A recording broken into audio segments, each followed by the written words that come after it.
Saya Ida, pemilik jenama aksesori Honeycomb.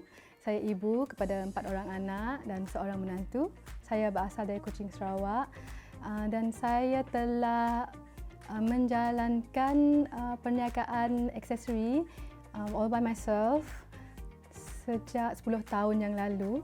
Dan saya telah dalam masa saya bekerja dengan sebuah syarikat hartanah negeri, saya cuba membuat mulakan perniagaan aksesori just untuk menambah side income sebenarnya.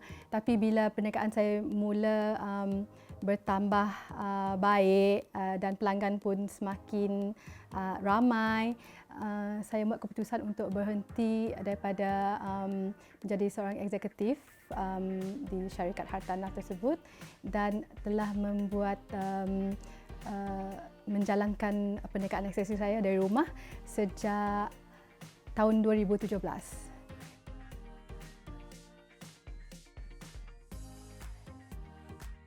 Pendapat saya dalam pembelajaran sepanjang hayat, ia adalah sesuatu yang kamu buat berterusan, ya, untuk perkembangan diri maupun dari segi peribadi ataupun kerjaya, untuk menghadapi cabaran dalam hidup agar lebih berani dan bertanggungjawab di masa hadapan.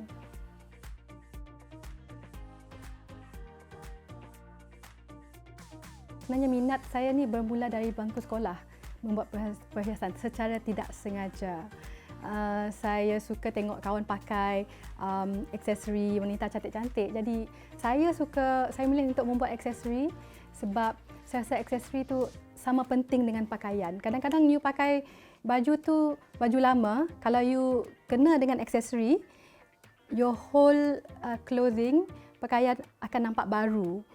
Jadi actually the pakaian dan aksesori tu they come hand in hand, sama-sama penting.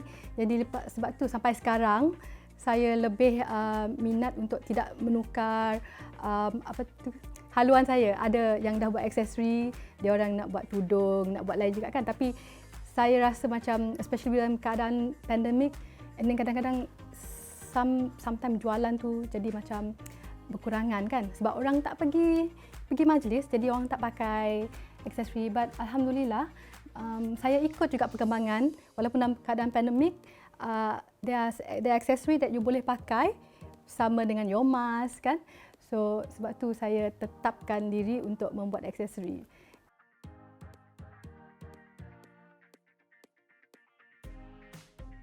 Bagi saya lah, ia lebih mendekatkan saya dengan perkara yang baik. For me lah, because dalam kamu belajar and then sentiasa menuntut ilmu, sentiasa want to be out there ataupun want to be better. Dalam masa you belajar, you membaca, kebanyakan yang kamu the one that you discover, yang you tahu, sentiasa akan menjurus kepada perkara yang baik. Bila kita sentiasa mengejar ilmu, sentiasa mencari ilmu pengetahuan, meluaskan lagi pengalaman, secara langsung kebanyakan barang-barang yang kita belajar tu adalah perkara yang baik. Jadi secara langsung, when you apply that in your business, in your daily life, in everything, so especially kalau dalam kita bercakap dalam konteks perniagaan kan, secara langsung bila anda berurusan dengan pelanggan, you will always want to give the best to them. You will always want to be ikhlas dan jujur dengan mereka. Betul tidak? Ini secara langsung, kalau formula I believe it, kalau anda sentiasa jujur dan ikhlas, insya-Allah your business, perniagaan akan sentiasa berjalan dengan lancar. Walaupun ada halangan yang datang, you know, facing you, cabaran lah kata orang. Cabaran tu ibarat dinding, you know. You try to go past it, tapi it will always bounce you back. Tapi kalau anda sentiasa yakin dan percaya diri anda dapat menghadapi cabaran yang dilalui seperti dinding depan anda, you will get to what you want. You just have to be consistent dan sentiasa belajar lagi daripada orang yang lebih berilmu. Sentiasa bertanya, jangan malu bertanya.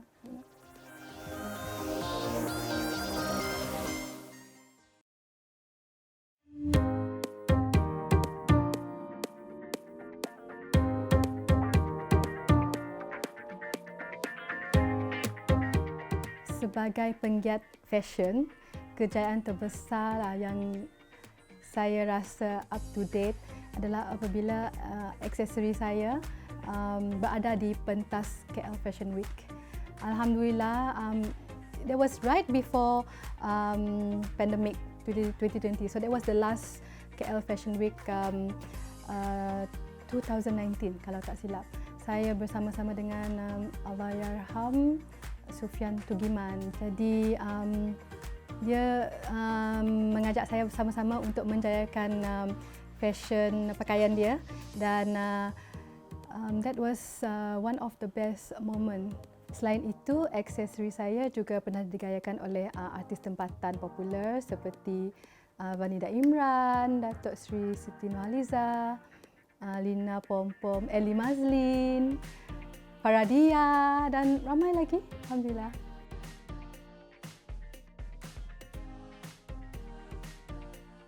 Salah satu cabaran yang saya ataupun kebanyakan peniaga online ataupun peniaga-peniaga yang saya kenal adalah ketidakstabilan ekonomi. Maksud saya dari segi ketidakstabilan ekonomi bila saya memerlukan bahan-bahan mentah yang kadang-kadang saya akan import dari Singapura, dari Hong Kong. Jadi at one time tu dalam masa setahun atau 2 tahun lepas, dalam masa kita menghadapi PKP, barang tu tidak dihasilkan lagi.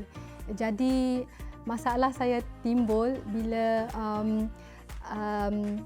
aksesori yang saya biasa keluarkan tidak dapat diproduce, tidak dapat dijahit. So that is one of my cabaran lah.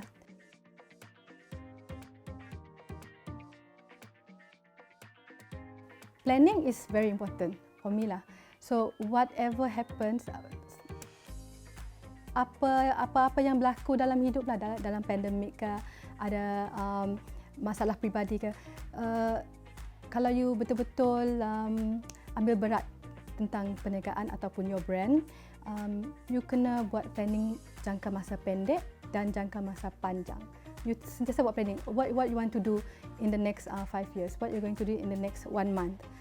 Sentiasa buat planning, maksudnya sentiasa buat planning. So from there, mindset anda akan sentiasa bergerak, ingin untuk terus maju dan tidak menyerah kalah. Because once you menyerah kalah, once you say tak boleh buat dah ni, so you automatically tutup diri you daripada untuk terus maju ke depan ataupun untuk terus berfikir macam mana saya nak bangunkan lagi, macam mana saya nak berubah, ataupun what do I have to do, what do I need to change, so that my brand ataupun my product sentiasa stay relevant dalam apa keadaan sekalipun.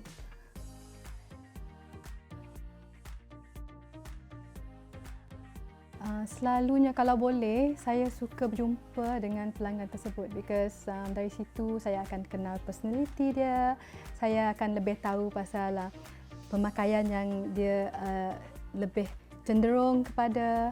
Tapi dalam masa sekarang ni, everything is at the tip of finger kan, on WhatsApp and everything. Tapi kadang-kadang daripada berbicara dalam WhatsApp tu, in text messages pun, saya rasa macam dah boleh agak style that person, So usually dia akan tanya, Kak, macam mana yang sesuai untuk saya? So saya cakap, apa colour baju? Dia tunjuk colour baju. Tapi saya tak nak terlalu besar. Saya nak ada. So I know orang ni dia jenis yang suka simple, tapi masih nak something that is masih cantik, dan sesuatu yang akan menonjol untuk diri dia. So there's also pelanggan yang would say, oh saya nak something yang besar, yang nampak bling-bling, dah 1 mile away pun boleh nampak, dia cakap basically. So saya akan tahu jenis rekaan macam mana yang untuk disesuaikan untuk seseorang pelanggan.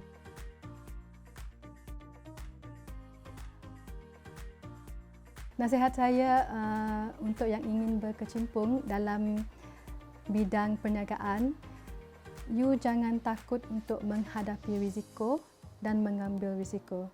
Kalau tanpa risiko tersebut, tanpa cabaran, you tidak akan dapat memperbaiki diri. Saya pernah ditanya oleh pelajar bisnes, Kak, macam mana kalau saya tak ada modal? Macam mana nak mula perniagaan kalau kakak cakap tak boleh nak loan, tak boleh nak pinjam duit? Bukan tak boleh, boleh. So saya cakap, you kena kumpul duit lah sikit-sikit. Kalau boleh, lifestyle tu tukar sikit. Kurangkan going to designer coffee, kurangkan keluar makan-makan di luar, betul tak? Salah satu tip untuk berjaya dalam perniagaan ialah anda mesti sentiasa untuk mencari ilmu, sentiasa untuk mencari pengalaman untuk pembangunan diri dan untuk melanjutkan lagi minat dan hobi. Sebab tanpa ilmu, without knowledge, it's really hard for you to move forward untuk terus berjaya. Sebab untuk berjaya, ilmu sangat penting.